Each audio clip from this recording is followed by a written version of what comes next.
Kami po ay bumabati sa iyo ng Happy New Year. Naway sa masalubong natin yung bagong taon ng may galak sa puso. At yung ating mga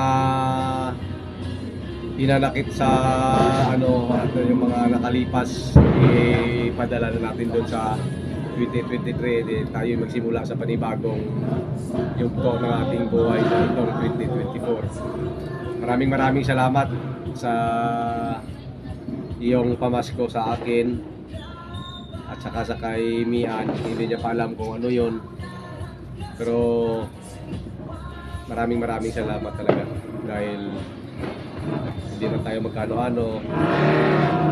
Dito lang din tayo sa social media nagkakilala ko. Ang tiwala ko sa akin, sa aking pamilya, at yung nabuo na pagmamahala natin sa ating team. Maraming salamat sa pamasko mo sa akin sa regalo. Magbibideo ulit ako pagka natanggap ko na yun.